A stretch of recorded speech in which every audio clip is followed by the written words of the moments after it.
Hello. Hello. Hi. When auditioning or portraying the character, did you have to research or reference any other performances in mind? If so, what is your favorite performance? Did we reference anything when we were auditioning? I mean, they specifically, when they sent out the slides, I think let us know very vaguely what it was based on. So I, of course, listened to references of Magnus and Soundwave and then made choices based on that. But it's always important to know whether or not they want you to mimic, because sometimes that could get you in trouble. On this one, I think it probably helped if you knew what it was and where it was being referenced from. So I think G1 for pretty much all of us was the reference. Yeah. You might not know this by my super cool as Fonzie exterior, but I'm a huge nerd. So I didn't need to look up the voices. It was all here. Yeah. 40 it was years just of Transformers. Yeah. Just all. You know. Probably the same, right? With Wheeljack. Oh God, yeah. I mean, kind of burned in there. Yeah. Those G1 episodes are just they're stuck in my brain. Yeah. They live rent free In the back of your mind. Okay. Thank you. Thank you. Hello, sir. Hi. Do you mind all having an improvised conversation as your characters? Improvised conversations as our Well, you have to understand this is what we normally sound like. Everything else is put on, right? Yeah, we pretty much do this the entire time. Like, it's not even really a voice. Why are you here? It's hard to sound like a human sometimes. This is an Autobots. I'm confused as to why you're... Factions, the two-party system is outdated. What do you think, Jackie? Now he's going to start talking about politics. Well, I mean, if they would just let me be their leader, they would see how everything would just work and run on time. They would just be perfect. Hey. Look, if you were going to sit in McAdams and have an oil, I don't want to hear about it. I want to have some energon with you and not discuss politics. You never want to talk about anything of importance. It's always just like, let's drink energon and talk about sports. What sports do? Kickball. Someone's with your head. I mean, never mind. Thank you. Did that work? There you go. Yeah.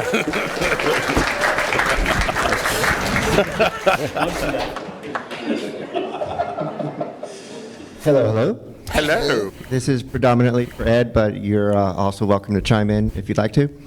So, So I when I discovered the Hazbin pilot a little over 2 years ago, I fell immediately in love with it. Aside from the aesthetics, it was your portrayal of Alistair that sold it for me. Well, thank you. So what I don't... But what I don't understand is when I recently learned about A24 picking it up and the subsequent recasting of yourself and Charlie and Lenny, I don't know if this is a can of worms question or if it's hush-hush, but I'm just wondering, it has, the pilot up to now, it had 96 million views. Why don't companies like A24 and others, when they pick up a pilot with such pronounced and established characters that everyone already loves, why recast? That's Hollywood. I wish I had a better answer for you. You look at a project like Transformers, and this is the perfect parallel. A lot of times people will portray characters differently over different series, and they'll reboot something. So I think the pilot is still considered canon, but I think they wanted to take it more in a Broadway direction, and that's when they went and they reached out to some Broadway actors, and they're like, we want to change some of the stuff that we were doing. And that was just the choice that I don't know where it was made on the ladder, but that happens all the time, and I'm just grateful that we got a chance to do it in the pilot, and I hope I get to do more stuff in the series. And thankfully, I still got to do Hell of a Boss, and that was the role I do in Hell of a Boss is actually originally Norman Reedus. So the Hell of a Universe welcomed me in when I came in as Stryker to replace Norman. And so when Amir took over Alistair, the first thing I did, I was like, hey, give him a shot to let him do his own thing. It's not what I did, but it's going to be his own unique take, and I think he's crushing it. Absolutely. Yeah. Thank you so much. It's like... What? I was just when you were like, well, that's Hollywood. I just felt like, well, because it's Hollywood. You know, that is Hollywood. He can curse and swear like a biker, but now he's Stryker. Oh my God. Okay, I'm gonna stop. You're the next hit on the list. Hey, nice shirt. I do like that shirt. Thank you. So my question is kind of for all three of you. So behind the microphone, when you guys were in, the booth and everything, recording everyone's lines, did you guys have any like funny interactions between everyone in the cast? And because I'm always hearing like Frank Welker, Peter Cullen, and like all these guys, they always talk about how they always have a lot of fun behind the microphone in recording sessions. So we all recorded that show separately. Yeah. So they recorded each and every. So if it sounds like we're talking to each other, that's the amazing engineering and all the different people that worked on that and did the directing. But yeah, we recorded separately. However,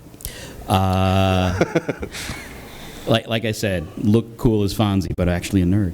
I wanted to hang out, so I actually sat in on a bunch of people's things, like this guy over here, who was kind enough to give me a lift home when I had to Uber there the first time we met. And you didn't know who that weirdo was sitting in the back or something, right? Well, and that was the thing. When I recorded my first session as Wheeljack, Frank was sitting next to FJ and Phil and everybody in the engineering room. And when I walked out, I was expecting that he was like one of the writers, because I'd never met Frank before. And he was like, "You did an amazing job." And I was like, "Oh, thank you." And they're like, "Yeah, this is Starscream." And I was like, "Oh, okay." Because I thought you were like one of the showrunners or something, and I was like, "Oh, cool! I've impressed one of the other actors." Well, that's also good. But then we started talking, and we both realized that we're around the same age and grew up very much G1ers, and so yeah, it's we've been friends ever since, and yeah. So it was good. We sing songs, frolic. Show tunes, Yeah. Because that's Hollywood. Oh, my God. Where's Kermit? Thank you very much. Thank you. Thank you. Hello. Hello. My name is Cameron. I have a question for Ed and Frank. How do you differentiate both your characters without making them sound similar? Because I have 6 Transformer characters I created myself, and I'm trying to voice all 6 of them without making them sound similar. Cool. Mm-hmm. Do you want to start? I mean, how do you do different voices? Yes, how to not make them sound similar. Like with Ed, like Ultra Magnus and Soundwave, how do you have them sound completely different? So their personalities are completely different. Soundwave's probably one of the more robotic Transformers in terms of the way that he speaks. Magnus is also way gruffer.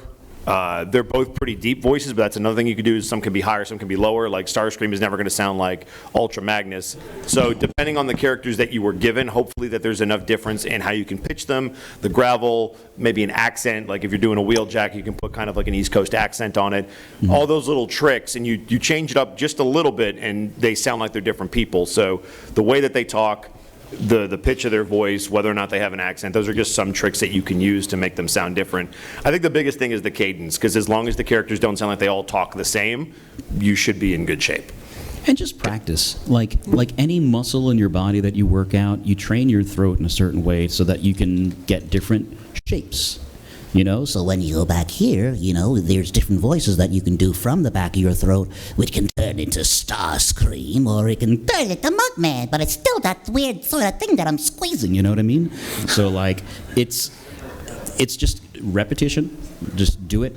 There's a lot of great exercises that you can find online, and yeah, it's just training your throat to do different stuff. And the cool like thing any is, other part. if you're creating your characters from the ground up, it's like, we auditioned for Transformers, and then we're thinking about all the G1 experiences that we had as a kid.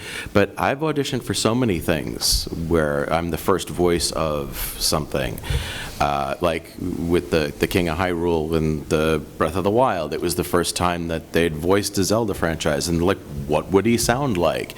And it's just going on that journey of like, well, what would he sound like? And when I audition for things, thinking like, oh, is he an older character? Is he younger? Is he gruffer? Is he, going to be gravelly, nasally? Is he going to sound like evil? Like, is he like textbook storybook, yeah, twirl the mustache, evil. Sorry, Frank, I didn't mean to. I don't want you to. He's not evil. He just it's has the weird prehensile. mustache. It's like Nightcrawler's tail. It just grabs onto things. Oh, boy.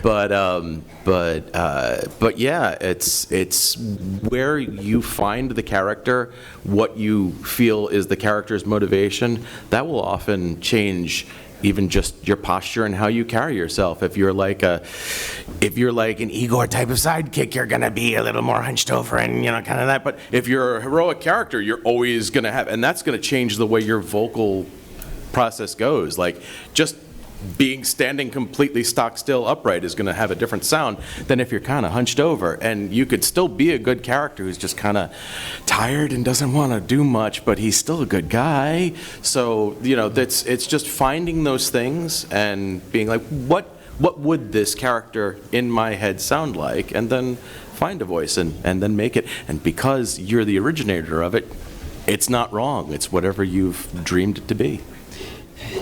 Thank you. It really helps me because I really want my characters to be very good because I have 6. I said one's evil, the other 5 are good. Okay. Mm-hmm. Then there's varying. There's also like cultural shorthands. Like if you, without doing an impression, but if you have a character that's very much like John McClane, or you have a character that's very much like, I don't know, a character that Michael Ironsides would have played, you can keep that in mind as you're creating a voice, and then from that springboard, you'll find something. You'll find something that'll fit that character by just thinking, well, this personality is similar to this, to that, to that. But have fun with it. Mm-hmm. Thank you very much. Thank you. You're welcome. Hello. Hi, my name is Josie. I have 2 questions. One of them is for Ed. Ed, since you are a Chicago Bulls fan, how did you feel about the Chicago Bulls winning against the Golden State Warriors? So one of my friends who lives up in Toronto, Devin Mack, who's actually the most recent voice of Sonic the Hedgehog, he's a big Golden State Warriors fan, so anytime we can kick his butt, that's nice. So yeah, I love beating up on the Warriors. It's fun. Yep, now Stephen Curry's out because of his ankle. That I'm sad about. I do like Steph a lot, and I'm sad that Clay is deteriorating before our eyes. Yeah. And then for all the VAs, how do you guys feel about A-list actors voice acting for the Transformers 1 movie? I'm excited to see what they're going to do. Yeah. There's so many different people that have voiced these characters. I'm excited to see what happens. I'm always a big believer in if you can do the job, you deserve to do the job. I just wish that the inverse was true, where they would give guys like us a chance to do it. And sometimes it happens, and it's very rare. And hopefully that changes in the future. But I mean, they're all talented actors, and I'm curious, like Frank said, to see what they're going to do. And actually, the thing that kind of gives me hope about not just using A-list actors is another franchise that gets reimagined every few years is the Teenage Mutant Ninja Turtles, which we all also grew up in the 80s watching. Yeah. They've done some celebrity voices for that. They've done just career voice actors for that. They've done, and in the newest movie that they did, they got 4 kids who were just fresh-faced new actual teenagers who don't have a lot, like a big resume either as voice actors or on-camera actors, and they were like, let's get a fresh look on it. And I got to tell you, I like that. It was a really good movie. I like that movie. I thought the kids did a great job, and they let I keep dovetailing back into other conversations somebody had said about recording together. They let those 4 kids work together. Oh, you can tell too. Yeah. And it really shows in the performance, and they were really great. And watching them on interviews too. Have you ever seen them on a late night talk show where they're all sitting on the couch? No. Josh, they are the Turtles. It's amazing. It's really fun. So yeah. So I think there's always going to be different iterations, and again, going back to another thread that we were talking about before. I'm going to do this a lot. I just jump tracks all the time. Yep. I keep falling back on tangents. Which is not tracks, is Wheeljack. Wheel tracks. But even I'm not going to say which, but some of the Earthspark voices, I was like, I'm not really a fan of that, but I said it before. I think Tudyk did a good job as Prime. It was like he took a different take. And I don't know if you'd really consider Alan Tudyk to be a celebrity. I mean, he does about as much voice work as he does on-camera work, so he's a little bit of both.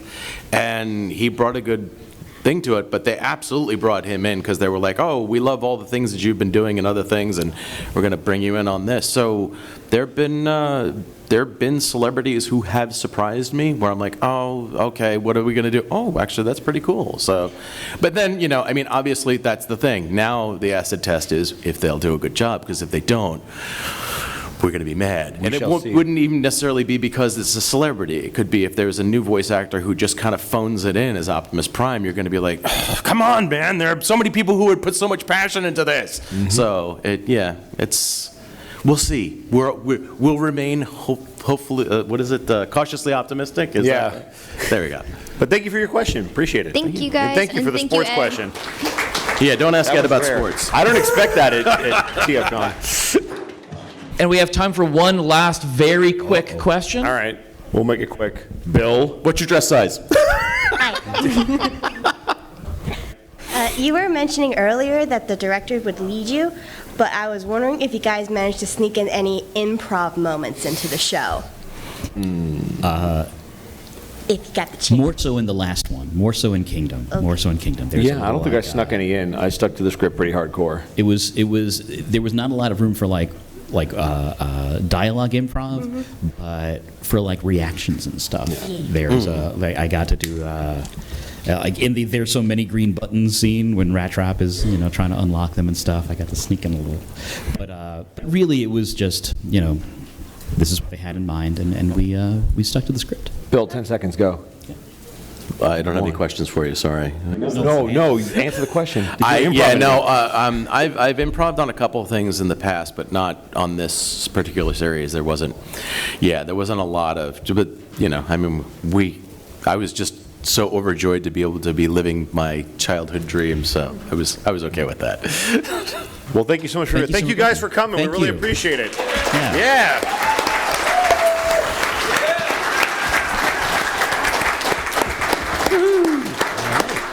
Thank you so much, friends, from everyone here at TFcon. Always a pleasure having you.